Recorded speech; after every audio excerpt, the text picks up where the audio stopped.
Eureka! Very large thing. What do you notice about it? It's not moving. Go ahead and try and move it. You can't. It doesn't want to move. Is that because it's so large? Try and move a smaller thing then.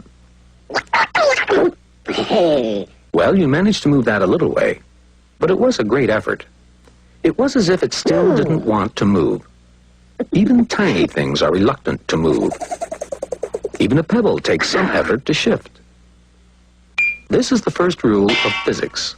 Things like to stay where they are. Unless there is some force to push or pull it, no object in the universe will start moving of its own accord. It's as if all objects were lazy. But why is physics about movement if nothing wants to move? The answer is that there are lots of things in the universe that pull or push on objects and force them to move, whether they want to or not. You force the pebble to move.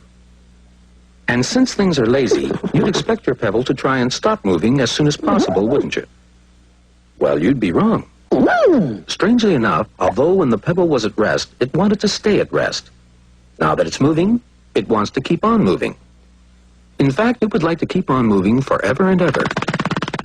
The only reason it slows down and eventually stops is because things in its path force it to stop. The resistance of the air, or a tree it bumps into, the roughness of the ground.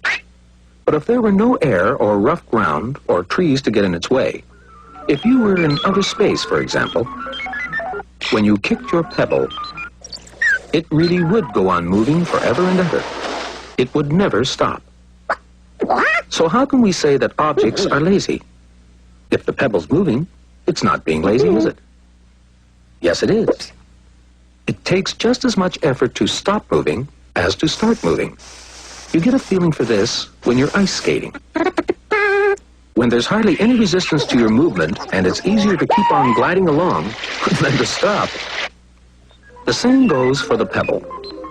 If nothing gets in its way, if nothing helps it to stop, it will have to make all the effort to stop by itself. And it's much too lazy to do that. We can now modify the first rule of physics from things like to stay where they are to things like to keep on doing what they're already doing.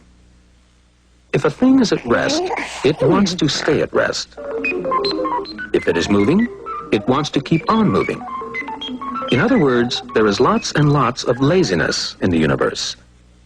Physicists have a special word for laziness. It comes from Latin, inertia.